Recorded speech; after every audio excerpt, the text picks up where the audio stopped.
Hey everybody, I'm Rick Beato. Today's guest is a true musician's musician and one of the most versatile forces in the guitar world, the incredible Richie Kotzen. From his early days as a Shrapnel Records prodigy to his time with Mr. Big and Poison to fronting the Winery Dogs and his collaborations with Stanley Clarke and Adrian Smith, Richie's carved out a legacy defined by soulful playing and singing. We're going to deep dive into his songwriting process, his approach to tone, and the evolution of his iconic chops. But before we move on, remember to hit subscribe. Here's my interview. Richie, what's up? How you doing? I'm hanging in there. So we're out here in Las Vegas. Yes. I had to think about that for a second. Yeah. We both played last night. You also sang, and you're an amazing singer, and you're an amazing player. I have guitar players on here, a lot of musicians and everything, but rarely do I have someone on that is an amazing singer and an amazing player. How can that be? How can you be good at both? Well, that's interesting. I don't know that I'm good at either one, but I do both. And, you know, it's funny because when I was very young, my dad used to tell me all the time, you got to sing. Because I was one of those young guys that in my area, which we call it the tri-state area, would be Pennsylvania, Delaware, New Jersey. Yeah, right? Delaware Water Gap. Yeah, Philadelphia area. Philly, yeah, right, yeah. Yeah. And so I came up as one of those guitar players that locally people talked about. You know, young kid, 15, hot shot, could play all kinds of stuff, and you know, showman, guitars in the air, behind my back, around, you know, all over the place. And in that band that we had, they were older than me, you know, in their 20s, and they were all great singers. The bass player was Steve Perry level. The keyboard player was Lou Gramm level. The drummer could do all the Bowie stuff. And we had a female lead singer, Alyssa, who could go from Aretha to Ronnie James Dio. Mm-hmm. Unbelievable. Very high level singers. So back then, I didn't really sing much. I sang one song. We did American Band, and I put the guitar down, and I came out and was the front man and jumped around and threw the mic stand and did all the David Lee Roth type shit. And that was it. Really how I started taking the singing more seriously was when I got signed to Shrapnel Records. Mm-hmm. I was very young. So I was sending tapes when I was 17, and Mike Varney spotlighted me. Remember that call? Oh, yeah, of course. I went out to San Francisco and made my first album. And in that period of making that record, I really quickly realized that I do not have enough passion for instrumental guitar music to make this my trajectory. I instantly realized by the time that record was done, I don't belong in this game. I need to do stuff with vocals. So when I said that to Mike, he said, well, you're going to have to sing. If you're going to do this, you have to be the singer. Right. And at that time, I didn't take it very seriously. So I said, okay. He goes, who do you like? And I started talking about things. So Paul Rodgers became my template, and the early Rod Stewart stuff. Mm-hmm. But at the same time, I really listened to a lot of soul and R&B music, being from the Philly area. So Sam Moore from Sam and Dave, that's where that tonality that I have, Yeah. that back of the throat kind of air and rasp, Yeah. Rod Stewartish kind of thing. Yeah. That's where I got a lot of that from. And then along the line, introducing the Hard Line by Terence Trent D'Arby came out, and I lost my mind. And I got so obsessed with everything. Well, Sananda Maitreya is his name now. And I got obsessed with all things Sananda, and I learned every lick on that record, singing-wise. And so basically I shifted my energy from the guitar to singing. And that's why. When you're doing these, when you do these distorted tones like that, is that something that you can actually develop, or is it from? That's a great one question. Yeah, is it from, you know, abusing your voice in a way, or no? Okay, this is brilliant because I'll tell you what happened. I've had 2 surgeries on my throat, a year apart, like a year and a half apart from each other, and as a young man. So when I started singing, I did everything, I figured it out. I'd record myself, I'd listen back, and I really wanted to sound like Rod Stewart. You know, the early, like, Every Picture Tells a Story. That's what I wanted to sound like. And so I just, worked towards that, not really knowing what I was doing. And so in 1994, I got signed by John Kolodner to Geffen for a Yep. solo thing. And it was the first, time I had the opportunity to make a solo record with a real budget in a big studio and this and that. And so I had my friend Richie Zito producing it. Yep. And I did a song, and it went down pretty quick, and I was super excited. I'm like, let me do a few more. Well, by the end of the day, I had done like 4 lead vocals, and I was hoarse, And he's like, you got to slow down. He said, we got, a month to do this album. Like, slow down, So when my voice came back, it wasn't the same. It was doing something really weird. And so it was like this sort of bizarre sound. I couldn't really control it the way I could. And I knew something was wrong. And I went to Edward Cantor, who was the best doctor in Beverly Hills. And he said, you have a pinpoint nodule on your vocal cord. We have to do surgery. So they did the surgery. How long ago is this? This is 1994. Okay, so 30 years ago. Yeah. Basically. Yeah. So we did the surgery. Now, I had studied with Ron Anderson prior to this. Okay. When I was very young, who was the best, the coach. Yeah, vocal coach. Right, Yeah. right.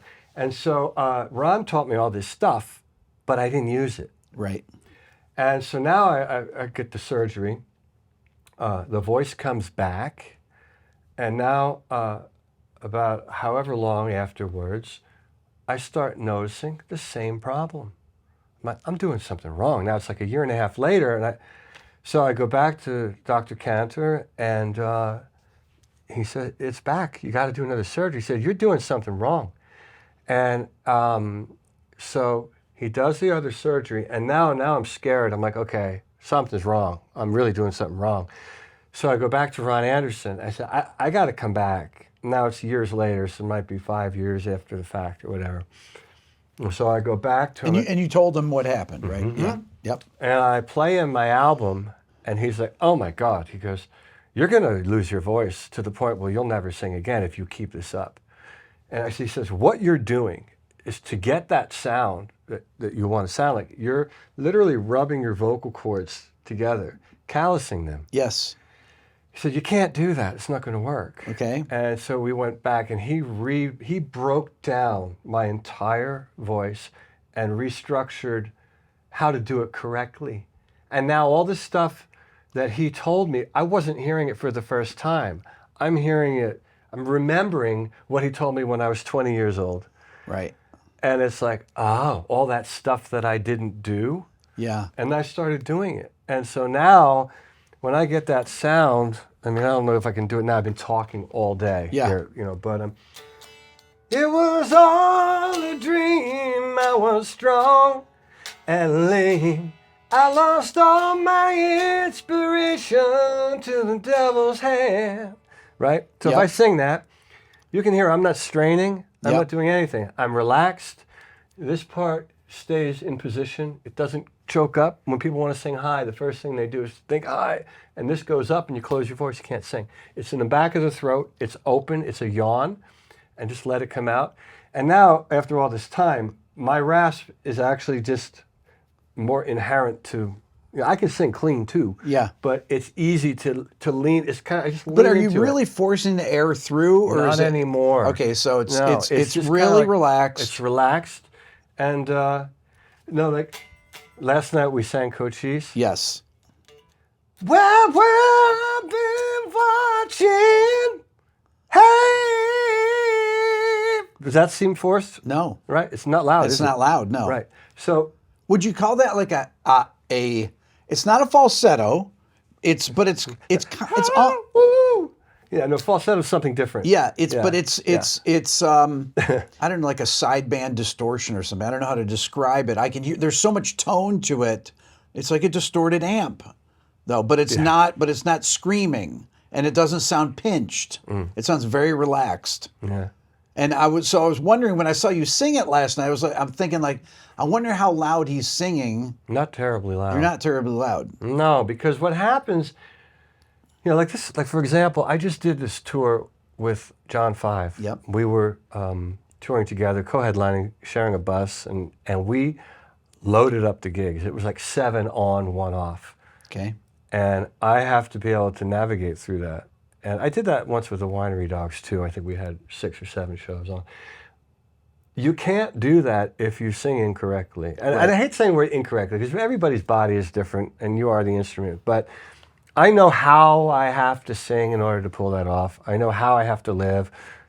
The key is getting enough sleep and not speaking. Yeah, and how much is enough sleep for when you're touring and you have to sing? 6 hours for me, Okay. I think, is enough sleep. But it's not, you know, I can take naps and, do that sort of thing. But, not speaking is the worst thing. If you do a show Yeah. and you get off stage and you start talking, you're going to mess yourself. You got to keep quiet for the rest of the night. And that's why, I don't like to hang out after the show.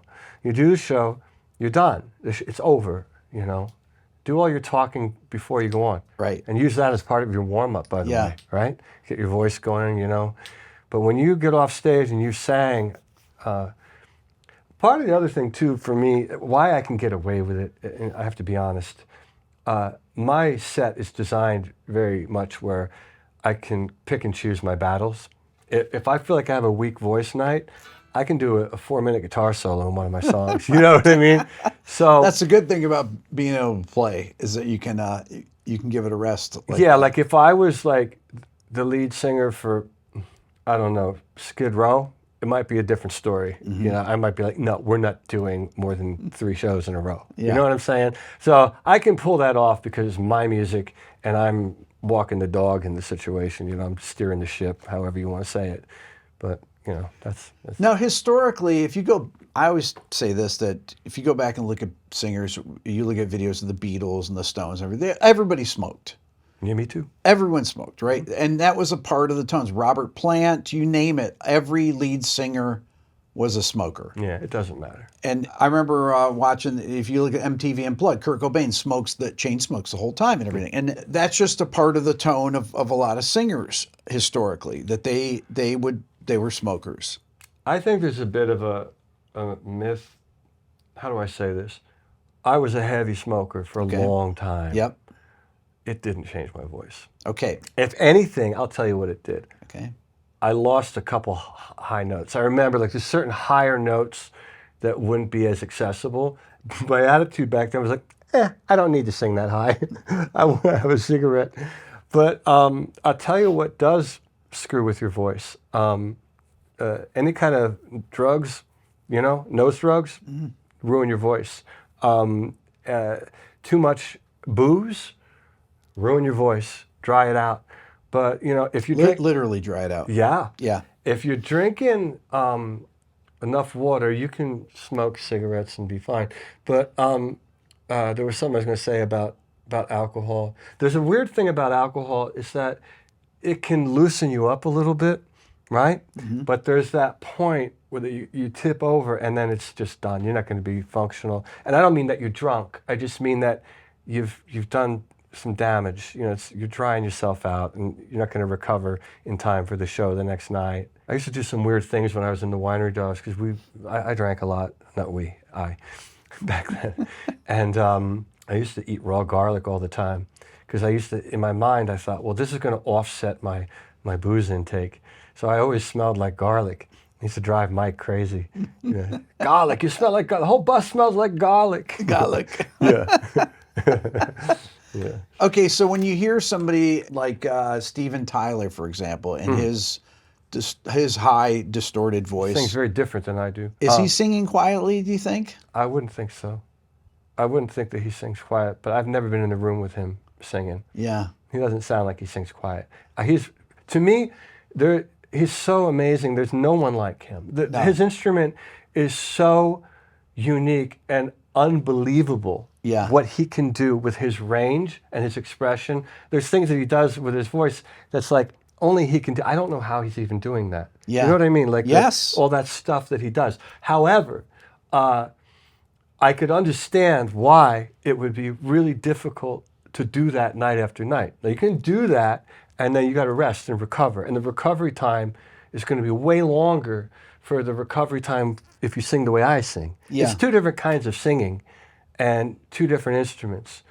But I don't think there's ever going to be anyone ever like him ever, you know, in our, you know what I mean? Like, Well, to have that voice that he had for so long, being Yeah. able to sing that with that range, with the tone, his pitch is so good. yes, Amazing. yeah, yeah. Okay, so you're an amazing rock guitar player, but then I see you start posting on Instagram playing over giant steps to Just to torture my wife. torture your wife. That's the only reason.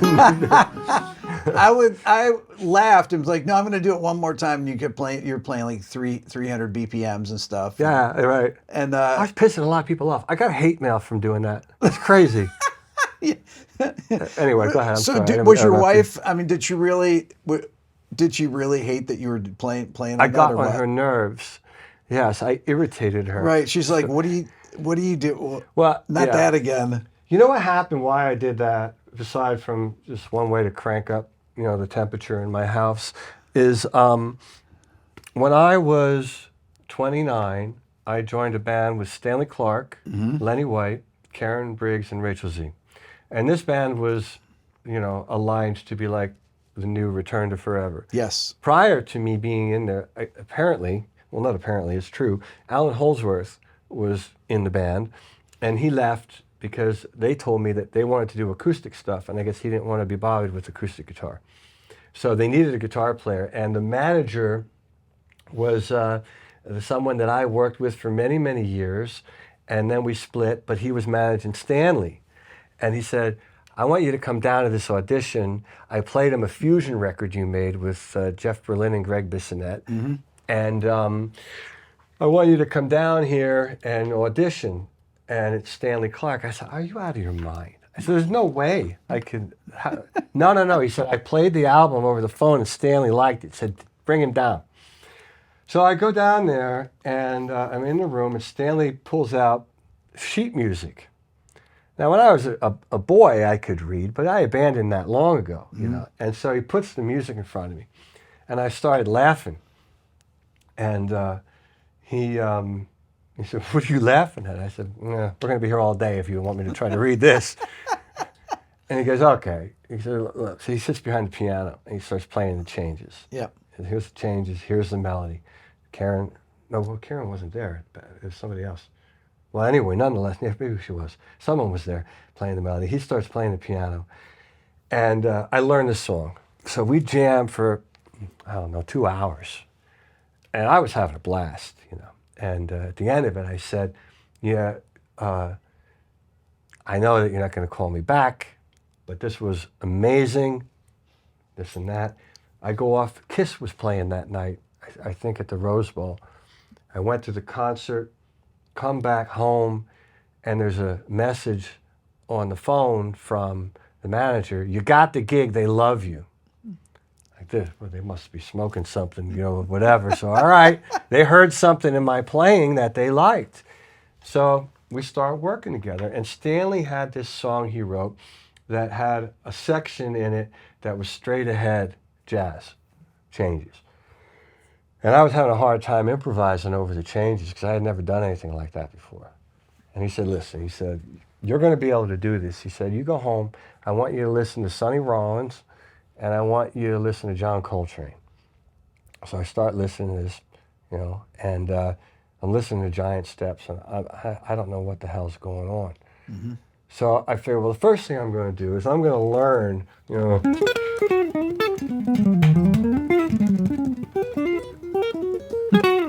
know, whatever, right? That's not whatever. That's exactly Coltrane solo. Right. So I learned like 4 choruses of that. Yeah. Which is a lot. Yes. And I learned it, and then I'd sit with it, and I'd play it with the record over and over. But I still didn't really know what was going on. But I had a lot of facility. That was the thing. I had like enough facility to play the notes and make it feel right. So then eventually I dissected and I learned, okay, well, it's 3 keys, right? B major, E flat major, G major. and G major. Yep. Right. So then I figured out where he's going in and out of these keys. And then eventually I was able to crudely improvise over the changes. So at least I knew what was going on.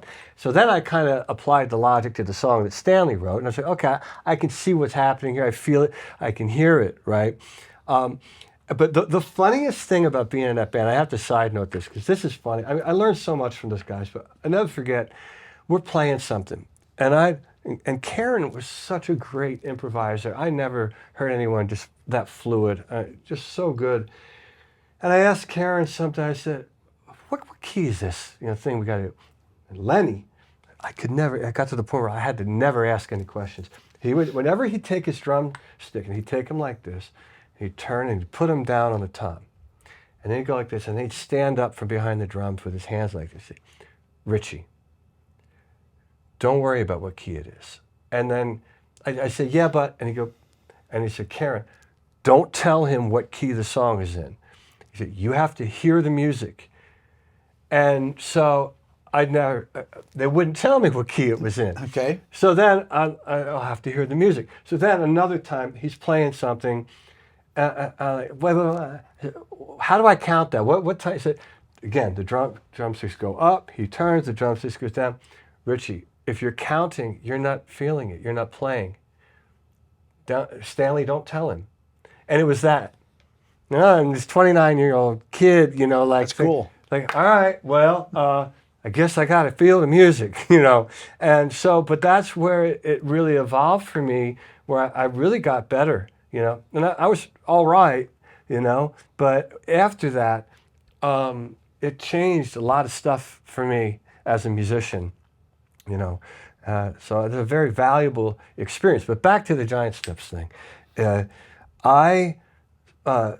In my current band, my bass player, Dylan Wilson, is a true jazz musician. He plays upright. He's really versatile and, virtuoso on the bass. And so there's a part in one of my songs where I have this song called Fear. And we run through this, and there's a long improv, and nobody knows where we're going to go. But somewhere in there, I start playing these lines, right? And I started off of like that John Coltrane lick. With the opening lick. Yeah, which is actually a lick that he does.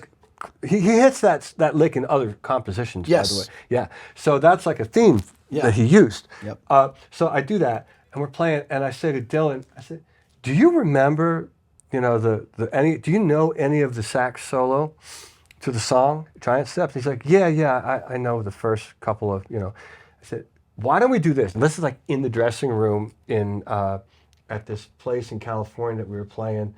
I can't think of the name of it. It's not important. So I said, check this out. I'm going to do this.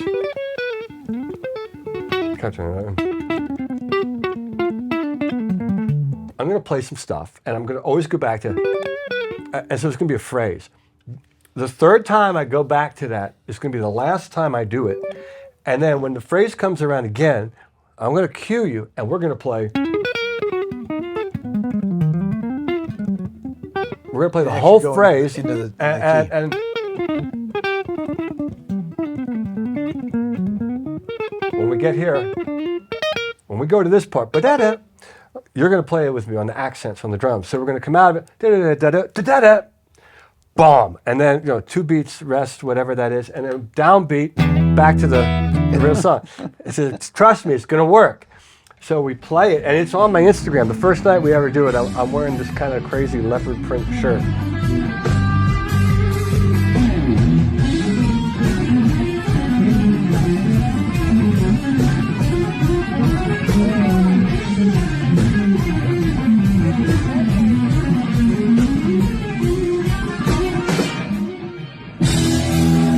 Did it, and it worked. And the dead space and the back end audience, a lot of people didn't know what we were playing, but they knew we were playing in unison. Yeah. And everyone went, yeah. So it was effective, But why I have all those Instagram videos, aside from driving Julia to the brink of madness, is because I realized it's been so long that I actually tried to improvise over those changes that I forgot how. And so I started practicing again. I used that, as a practice, to just open my ear up. And so I was recording myself for my own purposes to watch it back.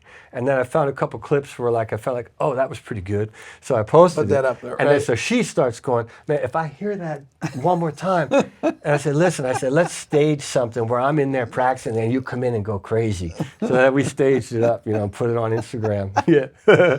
So talk to me about kind of the difference between playing something like that and then being a rock musician, and how you actually, why are you even interested? Obviously, you got that gig, you play with people like Stanley Clarke, or you played Jeff Berlin and Greg Bissonette and things like that. How do you go from rock into fusion? And why? What interests you about fusion and jazz? Okay. Well, first of all, the core of my musical essence, I feel, is rooted in neither. It's really rooted in R&B soul music. I love the Spinners, the OJs, and all those Philadelphia bands. I love Daryl Hall, Hall and Oates. What's not to love? Exactly. And Daryl grew up 8 miles down the road from where I'm from. Okay. Yeah. Not together. He's older than me. Yeah. But that sound, it was very much in my DNA. Yeah. Love soul music. Philly soul. Yeah.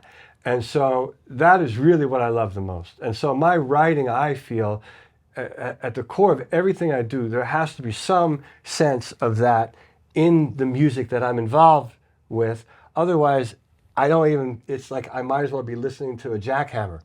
You know what I'm saying? If it doesn't have some element of that in it, which could be, Sly and the Family Stone, P-Funk, Parliament Funkadelic, whatever, I'm getting worked up, talking about my influences. But it's because that's at the core of it. Now, the rock thing, is because of Gene Simmons and Paul Stanley. I saw Gene, when I was a kid, dressed up, breathing fire and spitting blood, and I thought, well, that's what I want to do. And I was already playing the piano lessons, and I didn't really like it. So, and I didn't know he was holding a bass, just, thought it was this. Okay. So that's where the rock thing came in. And then, in the 80s, I put a band together when I was, in my early teens, and we started playing clubs. And so I was a rock guy, rock and roll. But in the core of what I do, I love that soul stuff, which kind of bleeds into, rock, jazz, fusion. My first concert I ever saw was George Benson at the Valley Forge venue that had a round stage that turned. Shortly after that, Stevie Wonder played there. I went to that concert. So, and I had Talking Book, was a major record that influenced me, and of course the Breezin' record. Okay, wait. So what is great about George Benson's playing to you? That man can play anything he wants at any given moment, and it feels 100% authentic and true and connected to whatever, wherever it's coming from. And so that's what gets me, is the emotional. It's not so much about the technical side, because a lot of us can play some real complicated stuff. But when you can play something at the right moment, at the right time, and it's phrased, it's an emotional trigger. We talked about that earlier today when we were having coffee. Yeah. A certain musician that plays in a certain way, and you feel it, and it's just an emotional, and that's what it is. And now, how do you describe that? And it comes down to when you look at musicians, it's like who's better, who's worse, this and that, who has more chops. It comes down to who would you rather listen to, right? I would rather listen to George play, because I just feel it at a certain level, George has the best groove. Yeah, maybe that's what it is. His phrasing, his groove, where he places the notes is so funky. It's so... I think that's the emotional thing. I think it is that, because he is so connected to, he's, grounded, earthed. Yeah. And there's other players that are like that are just, when they play, and it's what I strive for, I wait for it to happen. And this happens to me from time to time. Sometimes it's not there. But it's when nothing is happening other than you're playing. And it's like, something's coming through you. And I've had nights like that where I've played, where I've been singing and playing, and I opened my eyes and I forgot where I was. And so I know in those moments that I'm really doing something real, you know, as opposed to you're playing and it's like, the monitor just fed back, or this or that, you know what I mean? So it seems to me like George is in that place all the time. I saw George, I saw a video of him sitting, it's probably for 15 years ago. He's playing one of Steve Vai's guitars, and that he was just sitting in on someone's gig. And it was so grooving. It didn't matter that he just turns up and plays, and it's like George Benson. Doesn't matter what kind of guitar he's on. It was just so grooving. I think he's from Pennsylvania too. He is. Yeah, but Pittsburgh, I think. He is from Pittsburgh. Yeah. Okay, so you have an incredibly fluid style with when you're playing, and just right now when I'm watching you, really heavy pick there, Richie. Is that right? Yeah. Oh my God, there's such an inside joke about these picks. I'm not gonna. What's up with that pick? Can I see? Yeah, that's not really the pick that I use. Okay. What do you use? The That feels like kind of like a medium or something. Heavy. Yeah, It's like a heavy. It's a heavy. The Tortex, the purple ones. Yeah. That the ones that Jimmy all Dunlop slip makes. out of your Yeah. hand. Yeah, and it's a slightly heavier. Okay. But there's a whole backstory with me and Adrian Smith and these guitar picks that's happening right now. It's quite funny, but another time. So you do like when I watch you play, you have incredibly fluid right hand, right? Which one? This one. That hand, yeah. This right hand. Yeah. And you, it looks like you economy pick. I just notice it's just so Like your hand strings? is so relaxed when you're playing. Like just your whole playing style is very relaxed. It has to be. I think it has to be. Because I mean, it looks like you're not even trying, Richie. I get really mad about that. Just kidding. No. It looks like honestly, you're just flowing along. You're hardly. It seems like you're hardly doing anything, but all this stuff's happening. well, let me see. I don't know. I don't know how to answer any. I don't know how to address. I'm not even sure that was a question.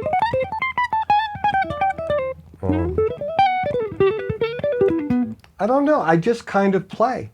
I went through when I was very, very, very young. I can talk about this as it relates to playing and developing. I was one of those guys that was curious about like what someone was playing, like Eruption. Like I would listen to it, but then I would not learn the rest of it. Right. We were talking about that today. And I would learn something, but never quite learn it correctly. Yeah. And then I would go back to my room and then just sit there and.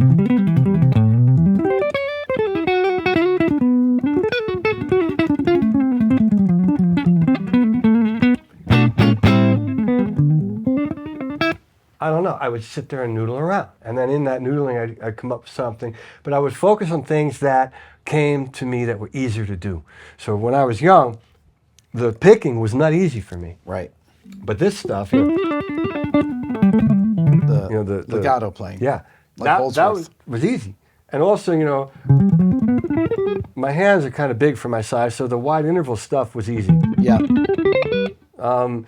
So I gravitated towards that, and that kind of evolved into how I played and the style that I played. And then over time, the other stuff caught up. Yeah, you got your alternate picking stuff going. The right hand caught up eventually. Yeah. You do it long enough, and then suddenly it's like, okay, we're connected now. But singing changed a lot. Okay. So in what way? Okay, I know how to discuss this business of looking effortless and not. So because in the early days, you would think in terms of scales and patterns, probably, right? A lot of guys think, in patterns like. But those are patterns, right? Arpeggios or what have you, as opposed to.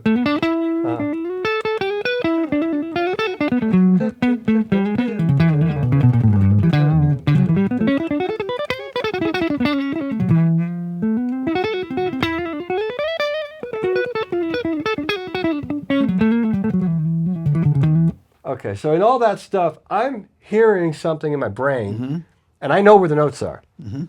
And so that is literally what happens when I play. So possibly, your comment, if something looks like calm or effortless, whatever the wording is, effortless. It's because I'm not thinking when I play. I'm not thinking about much. until something goes wrong. And then I'm like, oh, fuck, what did I do? But I'm connected to the point where I'm hearing something and I'm able to put my fingers on the neck in that.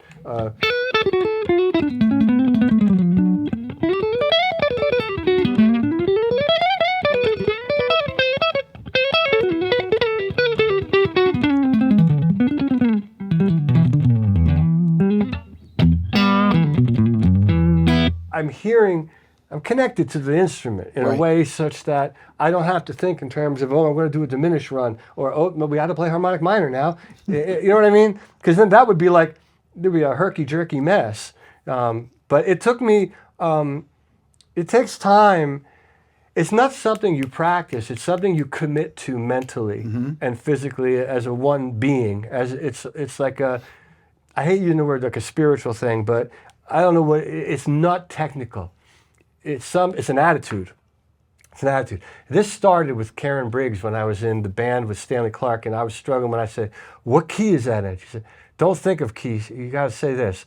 The right note is only one move up or down. Yeah. You know, right? Have you heard that people say that before? Course. Yeah. So I took that to heart. So at that point, I'm like, all right, screw it. All this stuff that I learned, like I know arpeggios, I know, I know all those shapes. I know where they are. I know how to play them. Maybe it's a little sloppy here and there, but I'm not trying to, be a computer.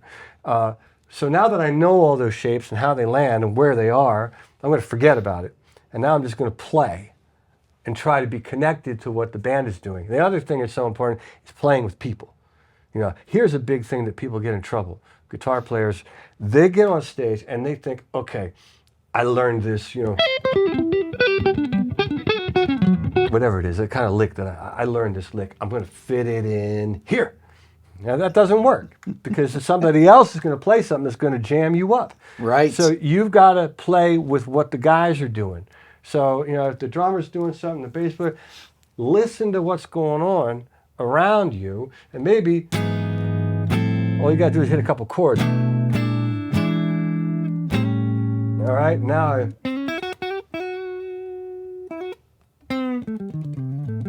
all right, I play a couple notes, I'll find my spot. Oh, there's an opening here, I'm feeling this. You know what I mean? But that comes to playing guys that know that when one guy is soloing, you play a support role. It's not a competition. It seems like you're the kind of guy, though, that likes to sit down and just play. Yeah. You're at home, you pick up a guitar, and you'll sit there and probably play for a couple hours, right? I noodle around. I don't like practice, man. Yeah. It's like talking about practice. I'm not interested in practice. Yeah. But, yeah, I like to play. And then, a lot of time goes by, I don't pick up the instrument at all because I like the creative process. I'm always waiting for a song idea. That usually leads me to the instrument. And where do you get those ideas from? How do they happen, and how do you keep track of them? That's a good one. The ideas come out of thin air. I was talking about this earlier in the workshop that we did here, whereas sometimes you can get woken up out of a dead sleep with a song idea. And sometimes you're in a restaurant, you have a song idea. The key is this: when you have those moments of idea, if you don't act on them, they're gone forever. You mean if you don't record them or something, like on your phone or whatever? Document them, yeah. So I've forced myself to wake up, at some weird hour and stumble into the kitchen where I put my phone and I sing this horrible thing that only I am going to know what it is when I hear it. I have a song on my last record called Escape that I literally wrote in my sleep. And I woke up and the chorus was there. And I didn't know what the chords were, but the melody was there and the words were there. And I ran out and got my phone and I documented it. And then the next day I started recording it. So the key is with these moments is to act on them, because they're given to you, and if you don't take it, they take it away. That's how I feel about it. Give me a few of your biggest influences on guitar. Well, George, we talked about George Benson. when I was very young, Steve Morse from the Dixie Dregs. What in Steve's playing is unique to you? Well, it's hard for me to talk about it now because I'm so far removed, but I remember there was a local guy that used to play this song, Bloodsucking Leeches, and then I wanted to learn it, and then I listened to it, and I loved his tone and his note choices, and then I bought his solo record, The Introduction, and I used to play that one. I love Neil Sean's guitar playing, and he's someone that when he plays, like those, when I hear those solos on the Journey records, it's like, it takes me, it's like, it hits me at that level where it's like, like I would have wanted to have played that. Like I feel that. Yeah. So those kind of guitar players, it comes down to, those are the ones that influenced me. Stevie Ray Vaughan was someone that my friend and I used to sit, we had a barn on the property, and the barn had a room in it that was like my studio.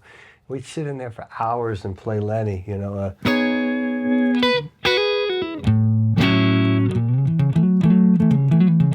We would play that over and over and over. So Stevie Ray Vaughan, I listened to Alan Holdsworth for a period of time. Okay, what do you like about Alan's playing? Because it doesn't sound like a guitar. Right. It sounded like something else. It sounded like a horn or something, you know. And note choices were like, you know, I don't know what he's doing, but, you know, I love all that. Obviously, Eddie Van Halen. I got to tell you this. The first time I heard Eddie Van Halen, I thought it could have been Brad Gillis because I knew, you know, I was into Ozzy. Yeah. But I didn't know about Van Halen, and the solo to Beat It came on the radio as my dad was parking the car. He went to turn it off, and I screamed, scared my mom and dad. Like, what? Don't. And I'm pointing at the radio. Like, what is that? In disbelief. And I'm listening to it. Oh my God, what is that? And so that's the first time I ever heard Eddie Van Halen. So then I was all about Eddie Van Halen. So how old would you have been? That was 82 or so when that came out. I was 12. You were 12. Yeah. Okay. Okay, so I was 16 when Van Halen 1 came out. Okay. 1978. And I had a friend, bass player friend, who's like, you got to hear this. It's like, what is it? And I'd heard Running with the Devil on, and I thought that was amazing. It was on the radio. And then he came over with the album, and he put it on. And I couldn't believe it. He played Eruption. And I was like, what is that? And no one knew what that was. Like, what kind of, no one had heard any guitar playing like that. No. And that was to be around and a teenager and being a guitar player and have that come out 2 years after I started playing guitar, and to hear that was just a mind-blowing thing. Yeah. And I think about I'm thinking, okay, if I was 12 and I heard the Beat It solo, because that's a crazy solo too, and it's like, what is that? But you thought it might have been Brad Gillis. Because I had the live Ozzy record. Ozzy did a live record, and Brad was the guitar player on it, and I liked the way he played. Yeah. You know, and he had that floating tremolo thing going, and so I thought it was him. I thought it's got to be Brad, but it wasn't. It was Eddie. But I was I didn't know, you know, we didn't have Instagram back then.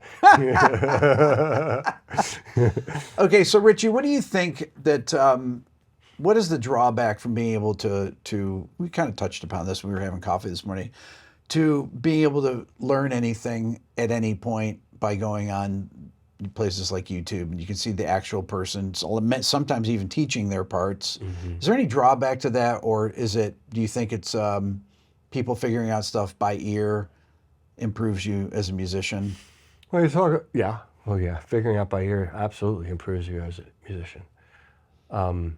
The upside to what was happening, you've got people at a technical level with a lot of facility, you know, performing at a very high level. Yeah. So the technicality of what people is unlike it's ever been. Correct. Right. Yeah.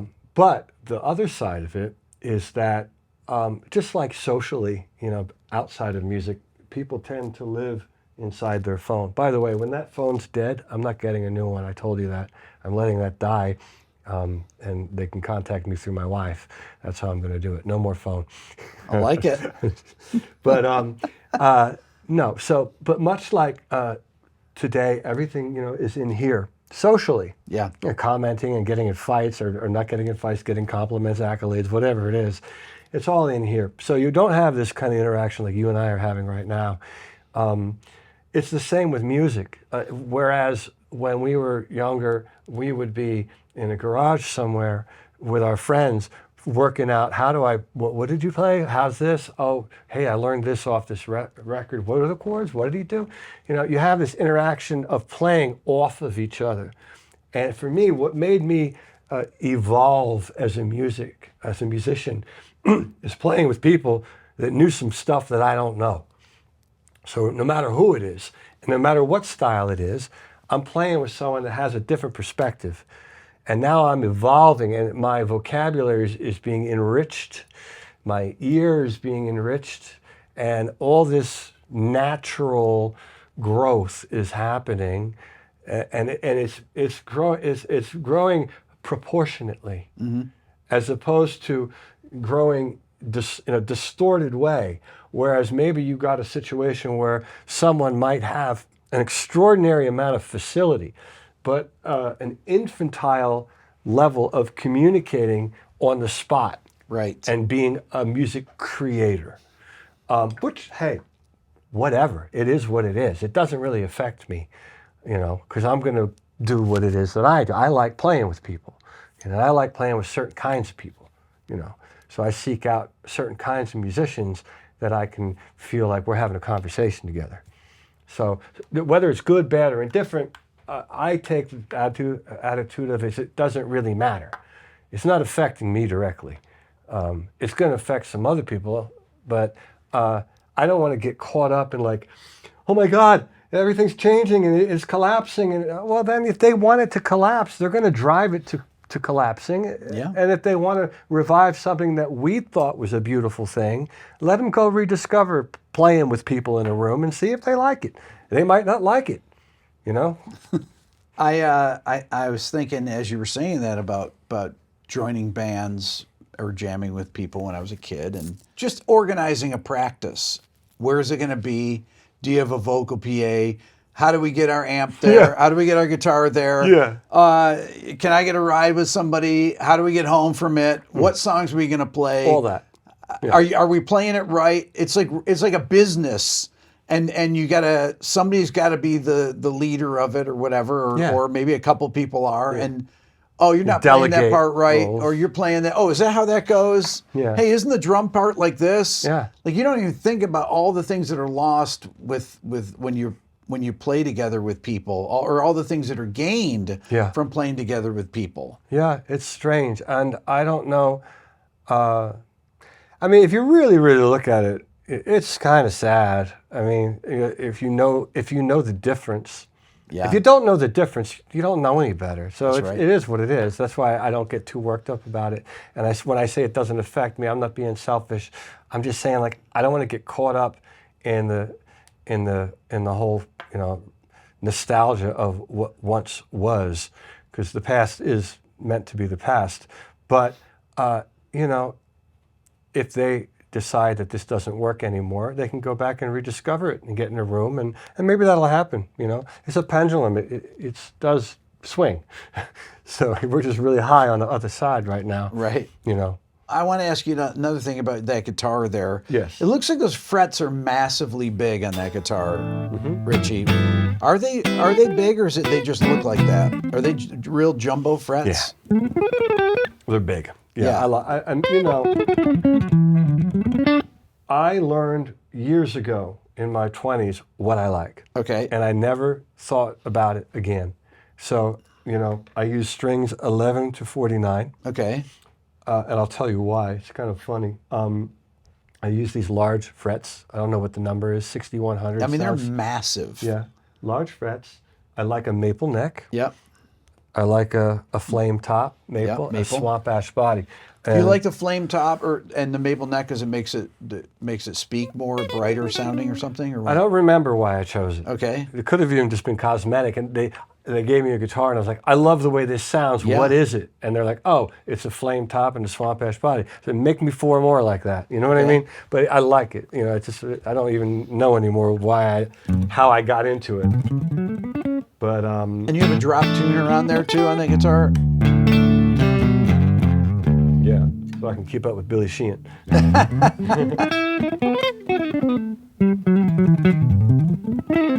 Yeah. But a big fret. I have a Strat too, but I didn't bring it. But if you're gonna, that's pretty much your go-to guitar. If you're gonna, This one is my main guitar, the one that they'll bury me with.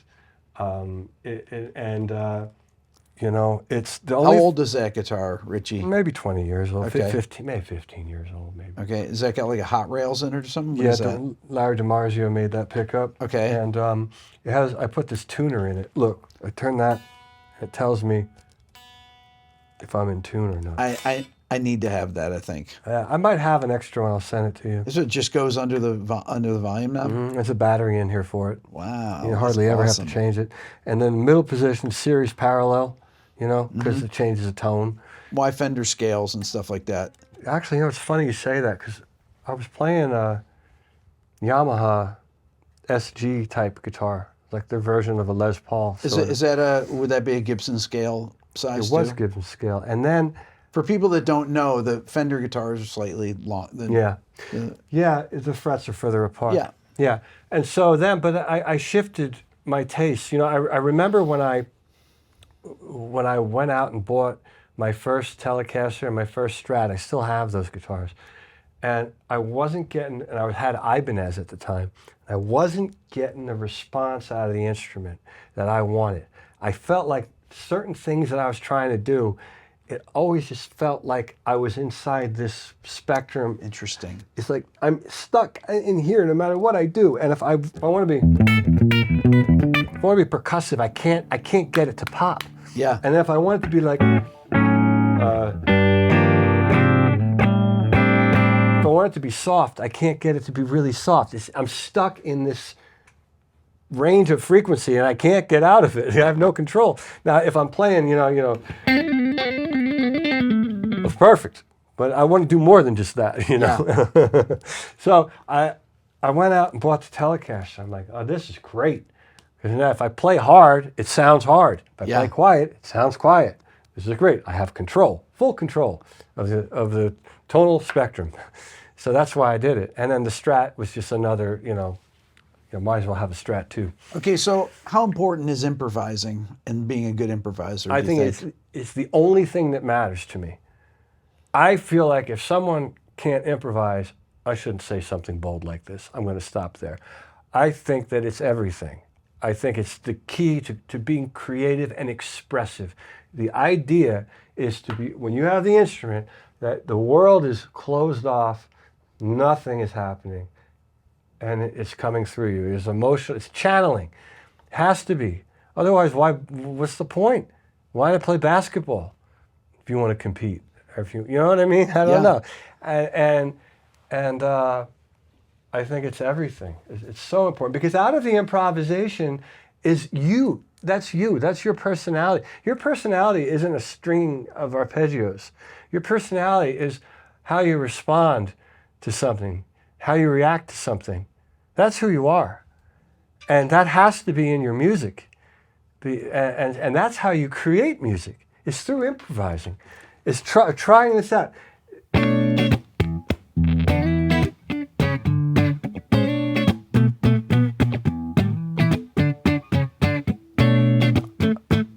Oh.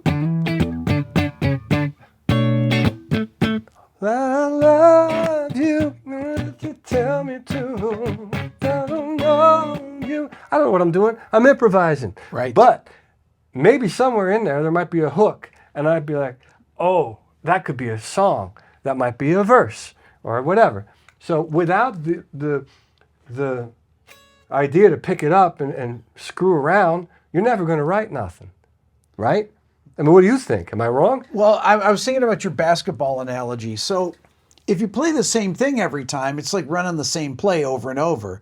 Well, Basketball game is your everything is different. Yeah. Literally every play, Yeah, maybe everyone's my analogy's moving. not so good. What's that? Maybe my analogy's not so good. I think it's actually a perfect analogy. Okay. Because improvising, it's like if everybody's improvising, Yeah. then different things are happening all the time. Whereas if everything is worked out and everybody's playing the same fills and they're playing the same parts and everything, it's like running the same play over Imagine and if over. we walked into this room and you're like, all right, we're going to have a conversation.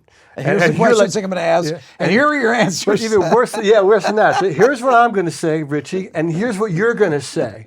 Now let's do it. Let's record it. I'm like, for what? For what reason would we do that? Right. Now, why can't music be the same way? I mean, I'm not saying to not have structure, obviously. Yeah. I mean, we're taking this conversation way out, but to bring it back in, yeah, I think improvising is very important. You know, if you're going to be a musician and you're going to be an artist, you have to be able to do that. I think. I mean, but you know, whatever. I don't know. Yeah. Richie, it's great to meet you in person, man. This has been great. Yeah, thanks for having me on. I'm really happy that we got to do this. Yeah, definitely. Yeah, Awesome. Good times. Yeah. All right.